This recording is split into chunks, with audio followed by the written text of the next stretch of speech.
नमस्कार, आप देख रहे हैं लोकमंच लाइव और मैं अभिनव कुमार। आज हमारे स्टूडियो में एक खास मेहमान है। जी हाँ, जो किसी भी परिचय का मोहताज नहीं है। आज हमारे साथ स्पेशल गेस्ट के तौर पर डॉक्टर गुरुजी कुमारन स्वामी है। सबसे पहले बहुत बहुत स्वागत है सर लोकमंच। सबसे पहले लोकमंच का बहुत बहुत हार्दिक अभिनंदन। आप लोगों को शुभाशीष कि इतना बढ़िया आप लोगों ने अपने चैनल का नाम रखा हुआ लोकमंच। ये सुन के बड़ी प्रसन्नता हुई और मैं आपको शुभाशीष देता हूँ कि ये चैनल दिन रात प्रगति करे ताकि मैं दोबारा फिर आपके बीच आ सकूँ। बहुत बहुत धन्यवाद गुरुजी।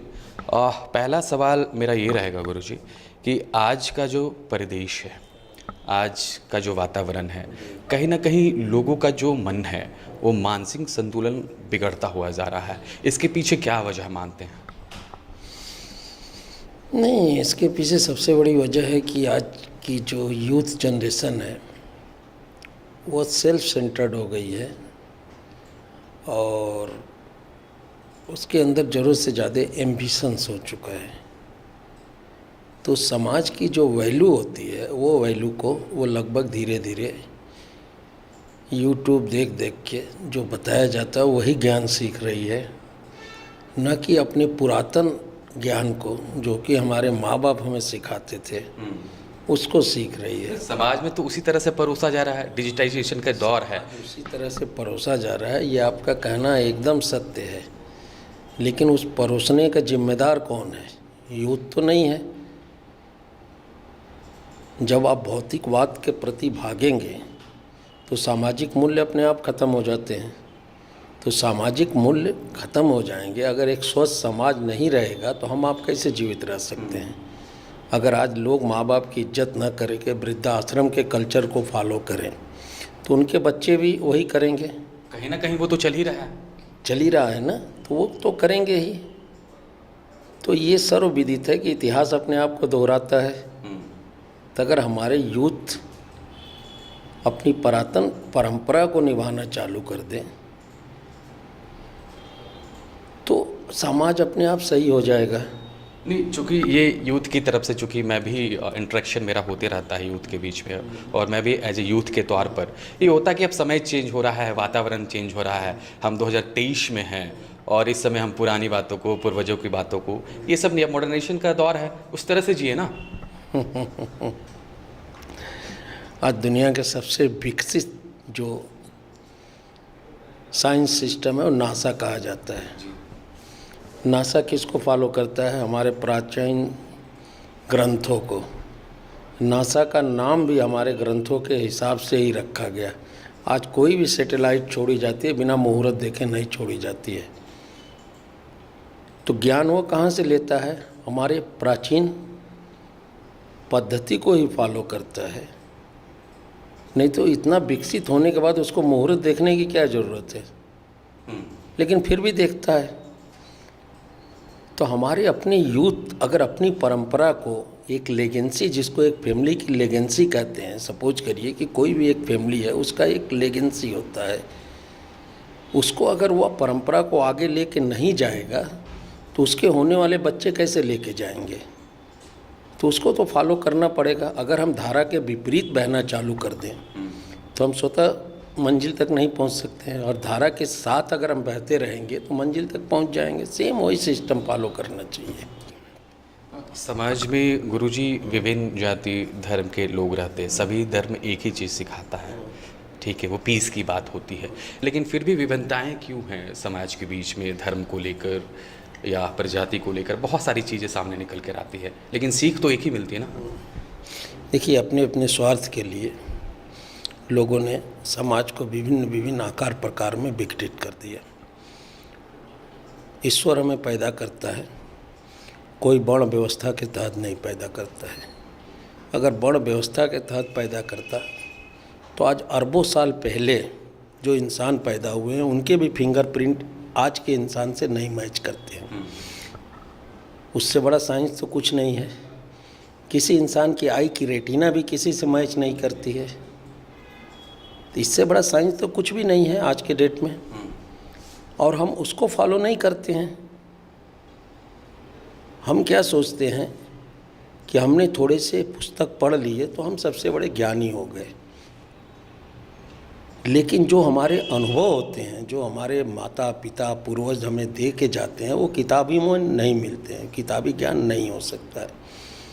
तो जो आपके अंदर का स्वयं का उपार्जित ज्ञान होता है वही वास्तव का ज्ञान होता है, उसको ही हम वास्तविक ज्ञान कहते हैं। बाकी इसको रट्टा ज्ञान में आता है कि हमने किताब रट लिया, हमसे बढ़िया तो टेप रिकॉर्डर भी रख सकता है, वो ज्ञान में नहीं होता है। जो हम स्वयं उपार्जित कर सकते हैं, जो हम स्वयं के द्वारा पैदा किया हुआ चीज़ समाज को दे सकते हैं, वो हमारा उपार्जित ज्ञान होता है। अच्छा गुरुजी, ये अलग से सवाल मैं लूँगा, ईश्वर आखिर है कौन?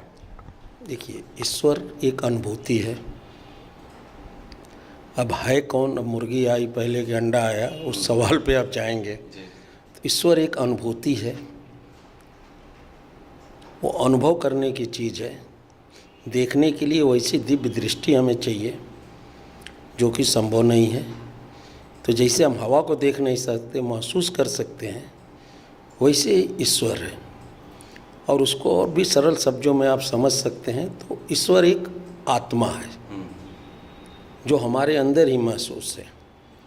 जब तक उसका स्वरूप है तब तक हम हैं। आत्मा निकल गई, ईश्वर निकल गया, हम डेड बॉडी हो गए, अब इनके नाम भी खत्म हो जाता है। तो जो आत्मा हमारे अंदर है वही ईश्वर है।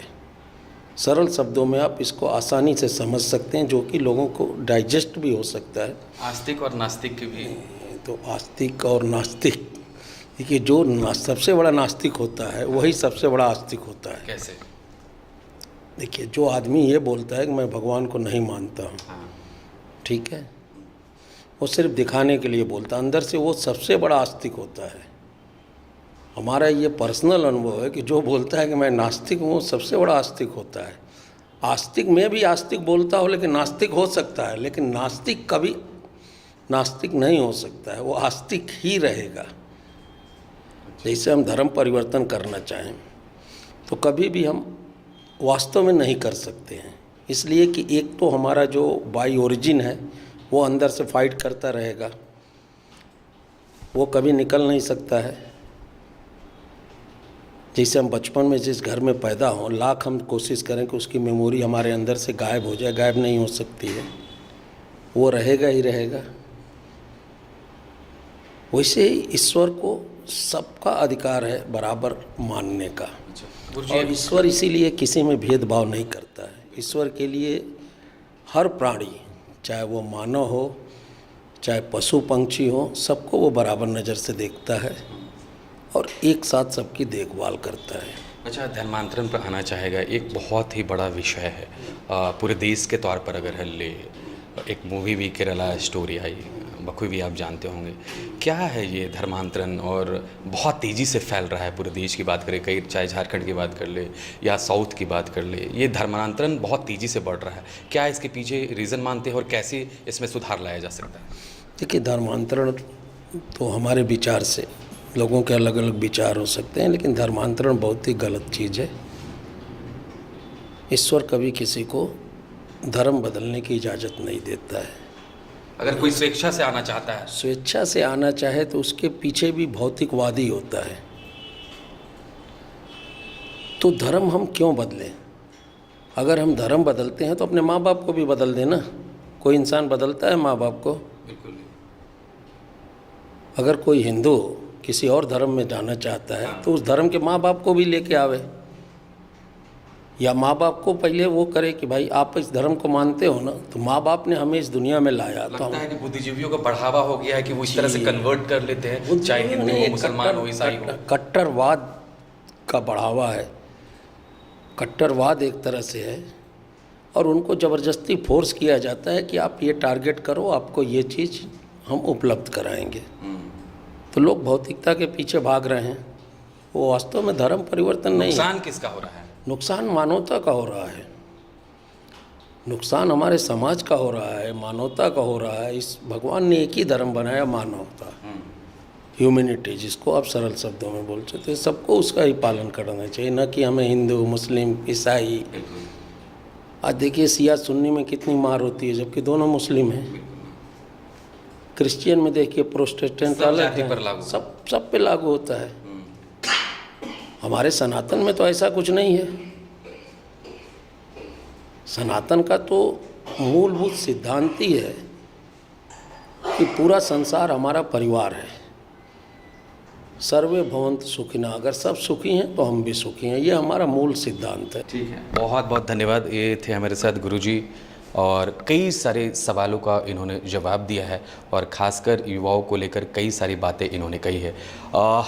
हम ये सजेशन नहीं देना चाहते, लेकिन फिर भी इनकी बातों को मानने की ज़रूरत है। हम कोई फोर्स नहीं कर रहे हैं, हम सिर्फ बता रहे हैं कि इनका जो मार्ग, ये जो संदेश देना चाह रहे हैं, उस पर चलने की ज़रूरत है। बने रहे लोकमंच के साथ, देखते रहे लोकमंच। सहयोगी पाठक जी के साथ अभिनव कुमार, लोकमंच लाइव, रांची।